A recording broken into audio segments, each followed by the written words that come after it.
নববর্ষে ফুটে উঠল ফুটবল প্রেম। বারপুজোয় মাতল নবদ্বীপ। রীতি মেনে বছরের প্রথম দিনে প্রথম সকালে শুরু হলো বারপুজো। কলকাতা ময়দানের গণ্ডি ছড়িয়ে এবার জেলার নানা প্রান্তের মাঠেই ফুটবল প্রেমীরা অংশ নিলেন এই ঐতিহ্যবাহী অনুষ্ঠানে। পয়লা বৈশাখ উপলক্ষে নবদ্বীপের সেবক সমিতির মাঠেও অনুষ্ঠিত হলো বারপুজো, যেখানে উপস্থিত ছিলেন প্রাক্তন ফুটবলার, স্থানীয় জনপ্রতিনিধি, রাজনৈতিক ব্যক্তিত্ব ও বহু ক্রীড়াপ্রেমী মানুষ।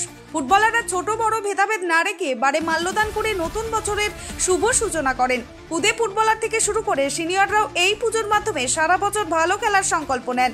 বারপুজোর মূল উদ্দেশ্য শুধুমাত্র রীতি মেনে পুজো করা নয়, বরং নতুন প্রজন্মকে ফুটবলের প্রতি উৎসাহিত করা ও ফুটবলের প্রতি শ্রদ্ধা জানানোর এক প্রচেষ্টা। অনুষ্ঠানের শেষে মাঠেই আয়োজিত হয় প্রীতি ম্যাচ ও সৌজন্যমূলক সাক্ষাৎ। নববর্ষের সকালে তাই শুধু পুজোই নয়, খেলার মাঠে ছিল খেলার উৎসাহ আর ফুটবলের প্রতি এক অটুট ভালোবাসা। নতুন বছরের প্রথম দিন থেকেই মাঠে পা রেখে নিজেদের সেরা পারফরমেন্স দেওয়ার শপথ নেন প্রতিটি খেলোয়াড়।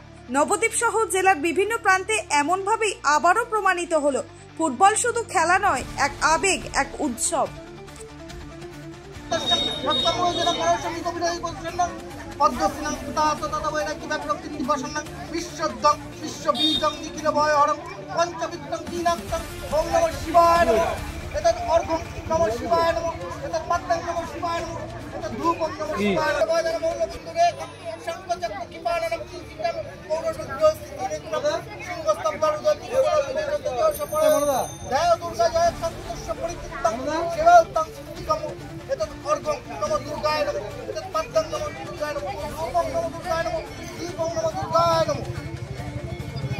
সর্বমঙ্গলে মঙ্গলে শিবে সর্বাত সাধিকে গুণশ্রয় গুণময় নারায়ণ নমস্তে শরণাগত দিনাত্ম পরিত্রাণ পরায়ণে সর্বশক্তিধরে নারায়ণ নমস্তে।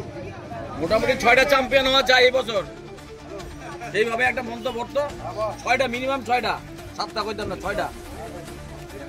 রামকৃষ্ণ দেবনাথ আর প্রবীর দাস, প্রবীর দেবনাথ।